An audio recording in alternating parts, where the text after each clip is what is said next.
Did you know a serial killer once called police repeatedly because they wouldn't believe his confession?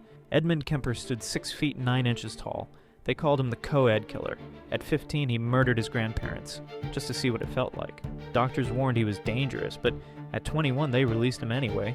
That was their first mistake. Kemper had an IQ of 145. He was a master manipulator who fooled everyone around him. He murdered 6 young women, kept their heads as trophies, did unspeakable things to their bodies, but his final victim was his own mother. He decapitated her, used her head as a dartboard, then invited her best friend over and killed her too. When Kemper called police to confess, they hung up on him. They thought it was a prank, so he called back, again and again, providing gruesome details only the real killer would know. 10 people dead, and he turned himself in from a payphone. The most terrifying part? He could have kept going, but he simply chose to stop.